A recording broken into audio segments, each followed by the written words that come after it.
안녕하십니까, 반갑습니다. 자, 오늘은 여기 있는 소니 1224 f2.8 GM 렌즈에 대해서 이야기해보는 그런 시간을 갖도록 하겠습니다.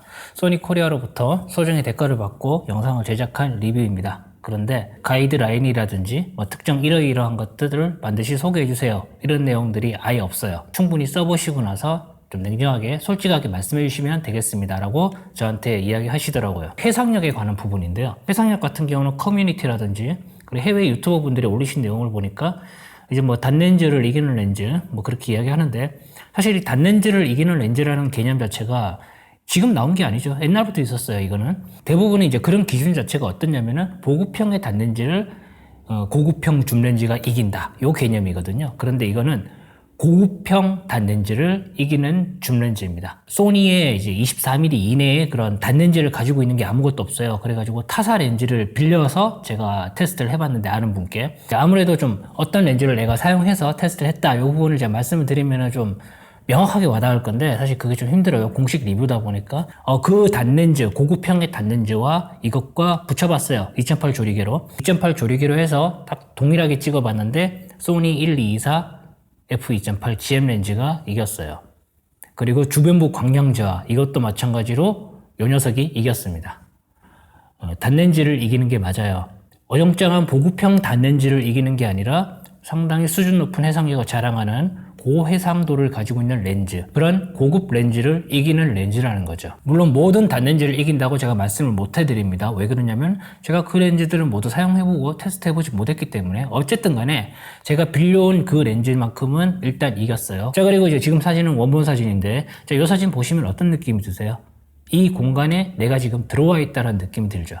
자, 이게 왜 그러냐면 렌즈가 해상력이 상당히 높기 때문에 우리 눈으로 보는 것과 거의 유사한 해상력을 자랑하다 보니까 사진을 찍었는데 현실성이 상당히 느껴지는 그런 사진을 찍을 수 있다는 거죠. 그리고 이 사진 같은 경우는 이제 대나무를 지금 보시면 아시겠지만 상당히 날카롭죠. 그리고 섬세하게 선 같은 것들이 상당히 잘 살아있다라는 것을 보실 수 있는데, 심지어 이 사진 같은 경우는 ISO 온도 100도 아니거든요, 지금 보시면은. 근데 이 정도로 상당히 날카로운 이미지 해상력을 보여주고 있어요. 자, 중요한 부분은 지금 이 사진 같은 경우는 알파7 M3로 촬영한 사진인데 2000만 화소 중반대, 근데 R3 심지어 R4로 사용하게 되면 어느 정도의 결과물이 나올지 대략적으로 예상이 가능하시죠. 그죠? 고해상도 바디를 사용하는 데 있어서도 이건 어느 정도 사용할 수 있다, 이게 아니라 거의 100%의 성능을까지 이렇게 보장을 해주는 그런 렌즈라고 저는 생각을 하거든요, 진짜.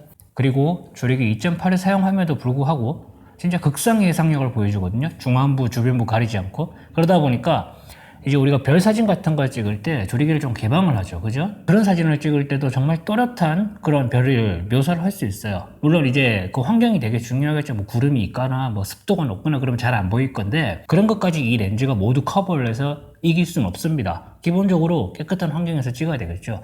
근데 그 깨끗한 환경에서 찍었을 때 기본적으로 보여줄 수 있는 최상의 결과물을 일단은 만들어준다는 거죠, 이런 부분들이. 네, 그래서 별사진이나 은하수 사진처럼 그런 점상 계열의 그런 사진 촬영을 많이 하시는 분들에게 있어서도 정말 최적의 선택이 아닌가 싶어요. 일단 해상력만큼은 많은 사람들이 이야기하는 만큼 그 정도의 해상력을 가지고 있는 것은 팩트입니다. 자, 그리고 이제 왜곡에 관한 부분이에요. 자, 왜곡 같은 경우는 있습니다. 있는데 우리 눈에 보이진 않아요. 그리고 하나 더 분명하게 말씀드릴 부분은, 제가 12mm까지는 써보지 않았어요. 솔직히 말씀드릴게요. 네, 써보진 않았는데 14mm까지는 제가 써봤거든요. 고급형의 그 14mm 줌 렌즈들 있죠. 네, 초광각 줌 렌즈들을 써봤는데 그 렌즈들도 왜곡이 눈으로 안 보입니다. 그래서 이 렌즈만 좋아, 이건 아니고 그 렌즈들도 왜곡 억제력은 상당한 수준이에요, 실제로도.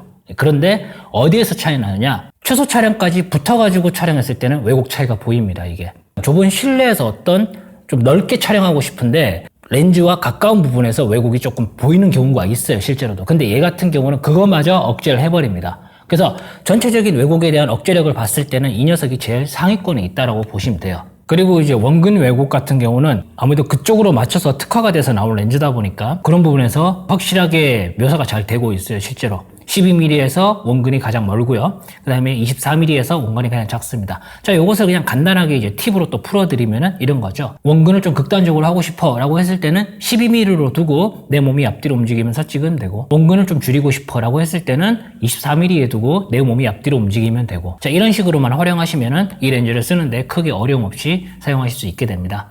시야각 자체 같은 경우는 사람의 눈이 가지고 있는 시야각이 얼마냐면은 114도에서 120도 정도가 될 거예요. 아마 제 평균적으로.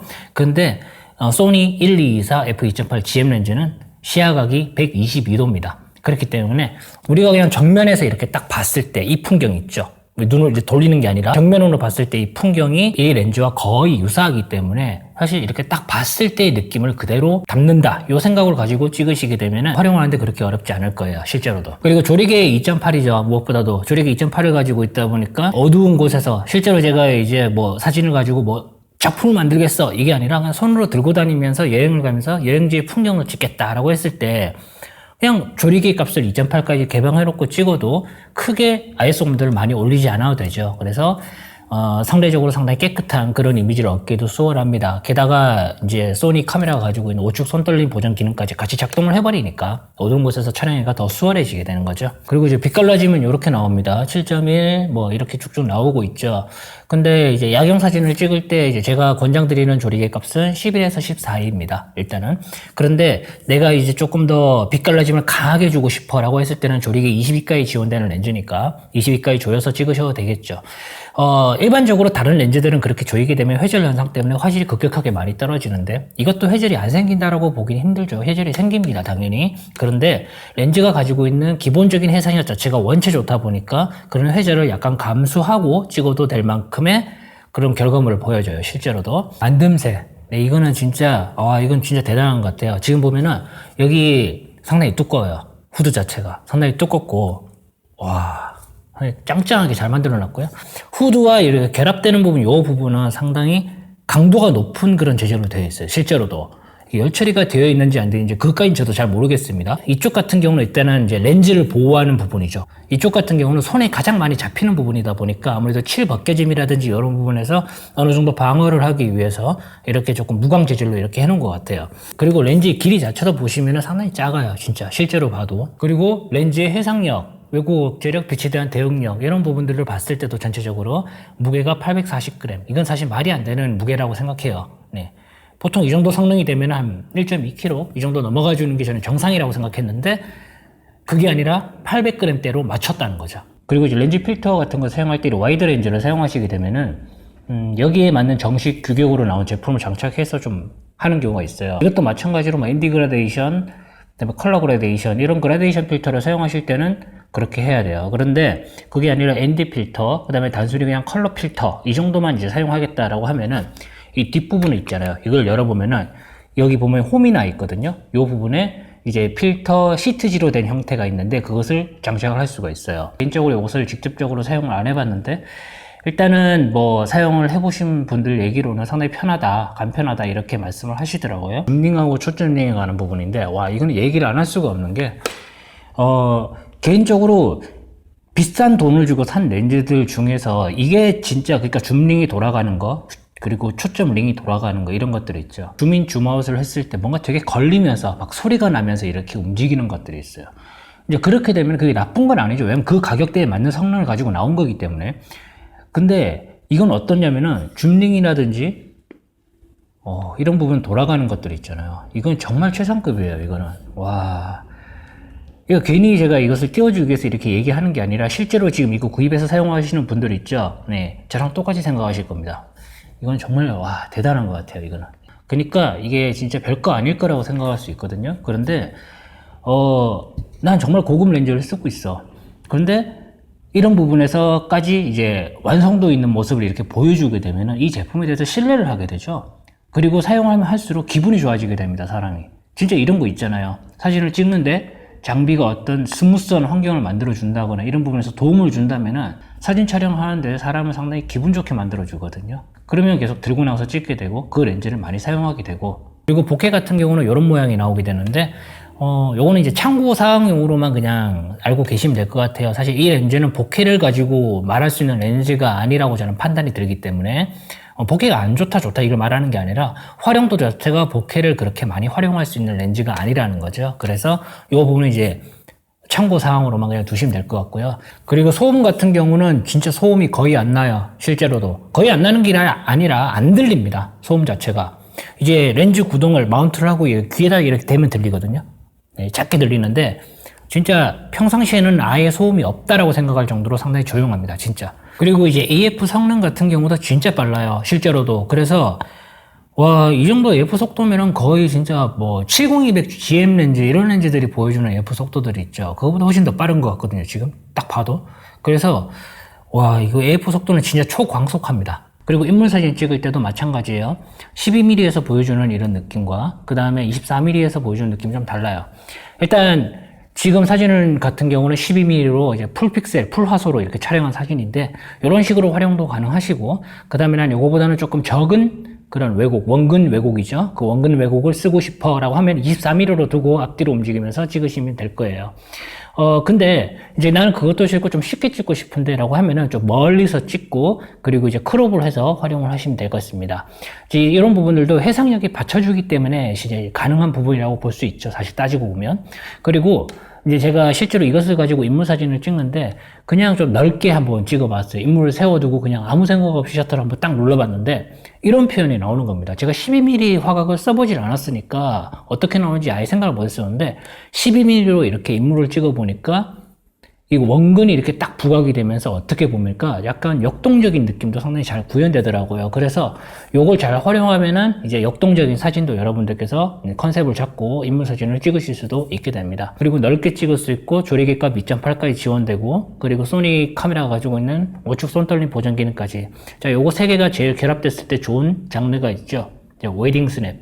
좁은 예식장을 상당히 웅장하게 표현할 수 있거든요. 이렇게 돼버리면. 그래서 웨딩 스냅을 많이 찍으시는 분들에게는 이거 진짜 좋을 것 같아요. 제가 생각해도. 그리고 최소 촬영 거리도 일단 상당히 짧습니다. 근데 아까 전에 말씀드린 것처럼 최소 촬영 거리가 짧으면서도 왜곡이 그러니까 직선을 직선으로 표현하는 부분들이 있어가지고 상당히 날카롭게 표현을 해준다는 거죠. 왜곡이 없이. 그래서 이 부분도 큰 장점이라고 볼 수 있어요. 그리고 플레어와 색수차 억제력인데 색수차 같은 경우는 제가 제일 놀랬던 렌즈가 89mm 1.4 GM 렌즈였거든요. 조리개 1.4에서 역광으로 찍어도 수차가 거의 안 보입니다. 네, 진짜 그 정도로 뛰어난 렌즈거든요. 근데 얘는 2.8이라는 조리개 값이긴 한데 그걸 감안해도 상당히 뛰어난 억제력을 가지고 있는 건 사실이에요. 그리고 이제 플레어 같은 경우는 플레어는 솔직히 있어요. 없다고 말씀을 못 드립니다. 그리고 잘 안 보이느냐? 아니에요. 보여야 되는 상황에서는 보입니다. 이게 무슨 말이냐? 제일 대표적으로 직광이죠. 태양을 이렇게 정면으로 빛을 받는 상황. 이런 상황에서는 플레어가 안 생길 수가 없어요. 네, 무조건 생기고요. 그 다음에 야경.